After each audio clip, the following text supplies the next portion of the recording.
बिस्मिल्लाहिर्रहमानिर्रहीम। Dear students, आज हम लोग पढ़ेंगे एक्सक्रीशन के बारे में। एक्सक्रीशन क्या है? मतलब जो अनडाइजेस्टेड प्रोडक्ट्स है उसको बॉडी से कैसे निकालते हैं। आज हम लोग उसी चीज़ के बारे में पढ़ेंगे। सबसे पहले एक्सक्रीशन का डेफिनेशन देखेंगे कि एक एक्सक्रीशन है और एक ऑस्मोरेगुलेशन है। ये दो इम्पोर्टेंट है। किस चीज़ के लिए? होमियोस्टेसिस के लिए। यानी एक्सक्रीशन प्लस ओस्मोरेगुलेशन। ओस्मोरेगुलेशन तो हम लोगों ने पढ़ा था। Osmoregulation important for process of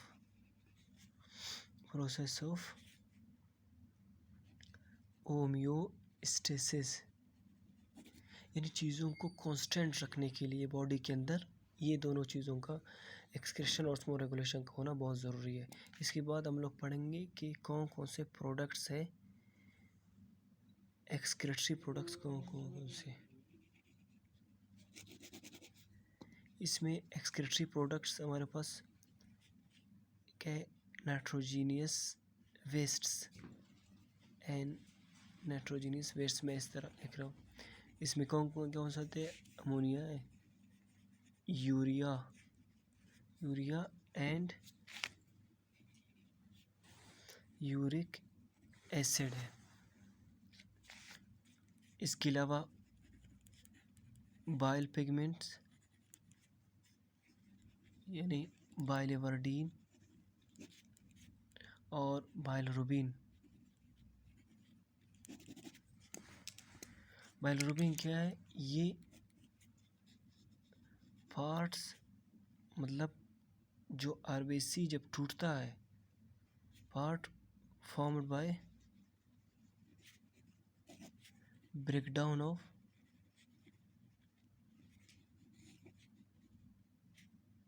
RBCs.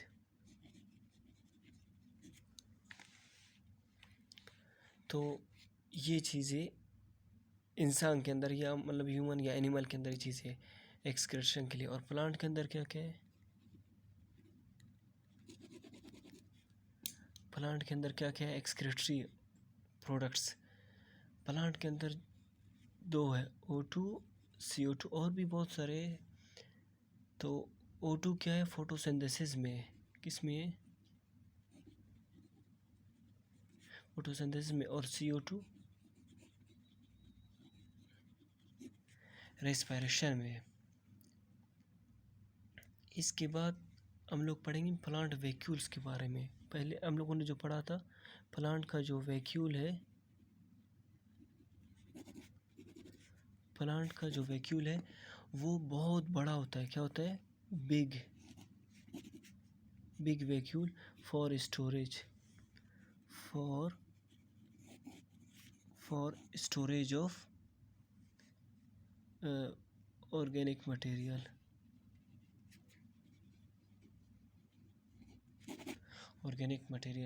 इसके अलावा ऑर्गेनिक या इनऑर्गेनिक वेस्ट्स भी होते हैं, जैसे ऑटमन में। किसमें?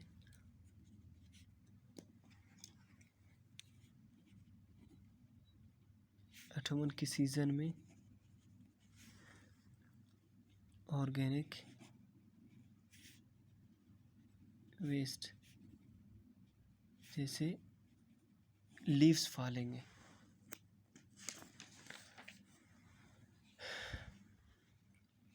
इसके बाद हम लोग पढ़ेंगे जो 3 नाइट्रोजीनियस वेस्ट है, इम्पोर्टेंट 3 नाइट्रोजीनियस वेस्ट जो एनिमल में इम्पोर्टेंट 3 एंड वेस्ट्स।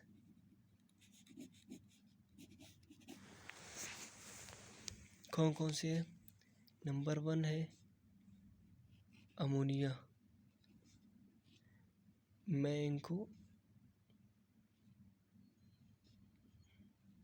एसिडिटी या टॉक्सिसिटी की बुनियाद पर तरतीब से लिख रहा हूँ। इसके बाद है यूरिक एसिड। यूरिक एसिड के यानी 1 ग्राम को रिमूव करने के लिए हमें दरकार होता है कितना दरकार होता है? 500 ml ऑफ वाटर। फिर इस तरह यूरिया के लिए हमें दरकार होता है, यानी 1 ग्राम रिमूव करने के लिए हमें 50 ml ऑफ वाटर ज़रूरत होता है। उसके बाद 1 ग्राम यूरिक एसिड का रिमूव करने के लिए हमें 1 ml ऑफ वाटर ज़रूरत होता है। ये तीनों हम लोगों ने तरतीब से पढ़ा कि भाई ये सबसे ज़्यादा टॉक्सिसिटी इन अमोनिया का है, उसके बाद यूरिया का है, उसके बाद यूरिक एसिड का है। उसके बाद हम लोग पढ़ेंगे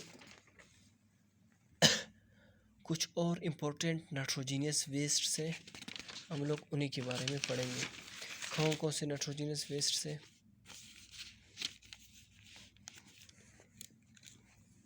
अदर नाइट्रोजीनियस वेस्ट्स, अदर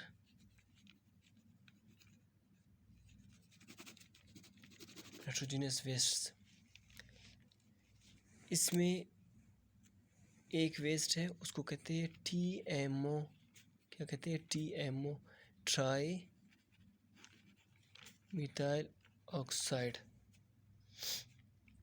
किस तरह बनता है कि जब NH3 को मिथाइल यानी CH3 इसके साथ इस तरह रिएक्शन होता है और ऑक्सीडाइज होता है। क्या होता है? ऑक्सीडाइज्ड। तो फिर ये किस चीज़ में कन्वर्ट होता है? TMO में, tri methyl oxide. Tri methyl oxide का सबसे जो क्या मेन फंक्शन ये है इसका कि ये क्या करता है, इस पेन में लिखते हैं क्या करता है ये बॉडी फ्लूइड्स की कंसंट्रेशन को रेज करता है। Raise the flood of body, इसकी मैं सी लिखता हूँ, इसका मतलब है फ्लड कंसंट्रेशन। उसके बाद जो दूसरा इम्पोर्टेंट नाइट्रोजीनियस वेस्ट है उसको कहते हैं गवानीन। गवानीन ये क्या होता है? ये इनसॉल्युबल, क्या होता है? इनसॉल्युबल होता है। और ये ज़्यादातर किस चीज़ में पाया जाता है? एग्जाम्पल इसके क्या क्या है? ये स्पाइडर्स में, रेप्टाइल्स और कुछ बर्ड्स में भी होता है। सही है। उसके बाद है एलेंटॉइन, ये भी एक नाइट्रोजीनियस वेस्ट है। एलेंटॉइन, एलेंटॉइंस क्या है? एलेंटॉइन उस वक्त बनते हैं जब प्यूरिन या पैरामिडीन ब्रेकडाउन होता है, तब ये किस चीज़ में कन्वर्ट होता है? एलेंटॉइन। मतलब प्यूरिन किस चीज़ में कन्वर्ट होता है? प्यूरिन कन्वर्ट होता है यूरिक एसिड में, यूरिक एसिड में प्यूरिन कन्वर्ट होता है। और पायरिमिडीन ये कन्वर्ट होता है एलानीन, फिर एलानीन से एलेंटॉइन में कन्वर्ट होता है। उसके बाद इसका जो चौथा हिस्सा है वो है आइपोरिक एसिड। क्या है? आइपोरिक एसिड। आइपोरिक एसिड क्या है? जब फैट मेटाबोलाइज्ड होता है, क्या होता है? फैट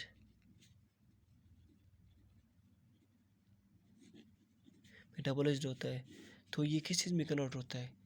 ये कन्वर्ट होता है बेंजोइक एसिड में। जब फैट मेटाबॉलिज्म होता है तो ये कन्वर्ट होता है बेंजोइक एसिड में। तो बेंजोइक एसिड वेरी टॉक्सिक यानी बहुत ज़्यादा जहरीला होता है। तब ये क्या बनता है? तब ये ग्लाइसिन के साथ मिल जाता है और एक लेस टॉक्सिक कंपाउंड में बदल जाता है, उसको कहते हैं आइपोरिक एसिड। और ये क्या है? ये लेस टॉक्सिक है। तो ये थे सारी चीज़ें नाइट्रोजनस वेस्ट और एक्सक्रीशन इस चीज़ के बारे में।